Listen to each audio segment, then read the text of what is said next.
is Tom Fink, and with me is my father.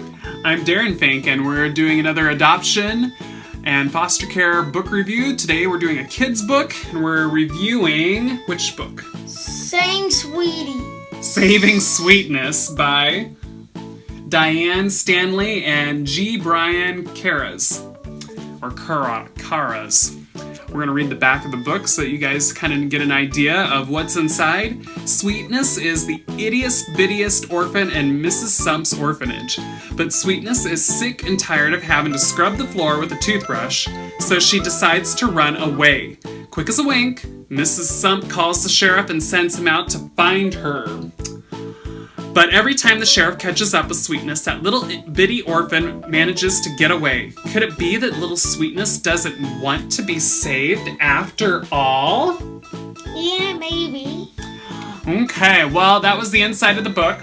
So, Dalton, was this book written for foster families, adoptive families, or just everyone? Everyone? It was written just for the general public. The reason we looked into this book was because it does have an orphanage in it. It does talk about adoption, but mostly because if you look online at different people's book lists that adoptive and foster families need to look at, one of the books they tell people to look at we found is Saving Sweetness, so we wanted to see what all the hullabaloo is about. And Dalton and I read the book, and as a story, did you think it was a fun story? Yeah. Okay, so it's a fun story. I didn't see if it won any awards or anything like that. I haven't looked that close into it. What did you think of the images, Dalton? That they were colored pencil. So they were colored pencil? Colorful and colored pencil. Okay, so they are full color images. I'm not sure if they're colored pencil. They remind me of the 90s Nickelodeon cartoons. They kind of have that look about it.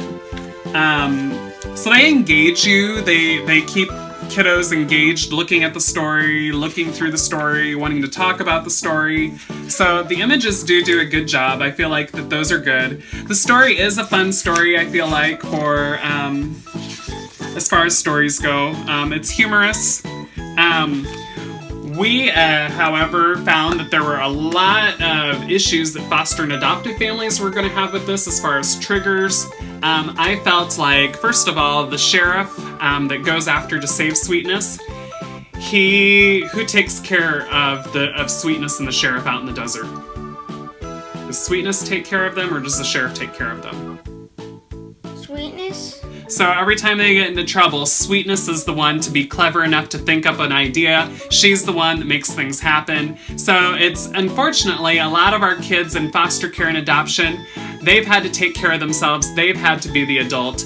And in this book, they're just going to see that that's the way things should be, that the kids should take care of the situations, the kids should do things. So we don't feel like it was a very good role model for kids, that the adults have everything under control, they can take care of things, that there are safe people, that there are parents that can take care of you, keep you safe, and let you be a kid. Because it didn't seem, throughout the book, it doesn't seem like Sweetness is able to be a kid. The other thing that I know my wife didn't appreciate, which for any other family, normal family,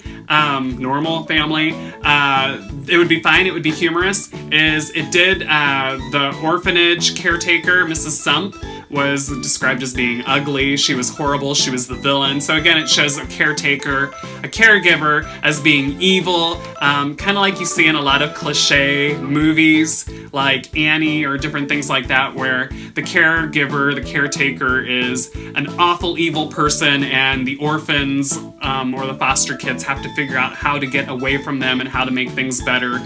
Again, adults don't take care of me. Adults don't keep me safe. Unfortunately, it's what our kids have had to live through, and they need to see good role models of people that will take care of them and will keep them safe.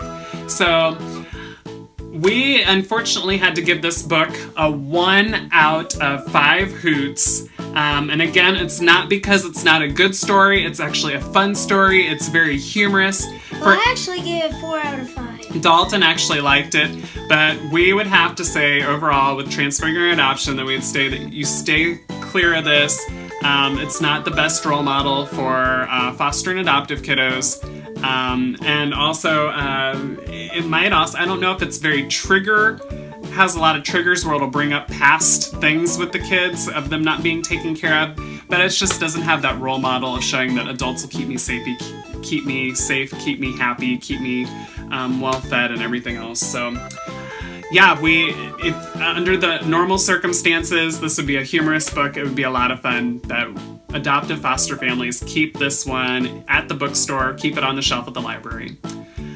Well, check out more details that we have about this book on our blog. You can see it. We go into a little bit more depth of it. If you do decide to read it with your kiddo, we do have discussion questions still that you can talk about with your kid on the blog. Dalton, if they want to see some of our other book reviews, where can they go?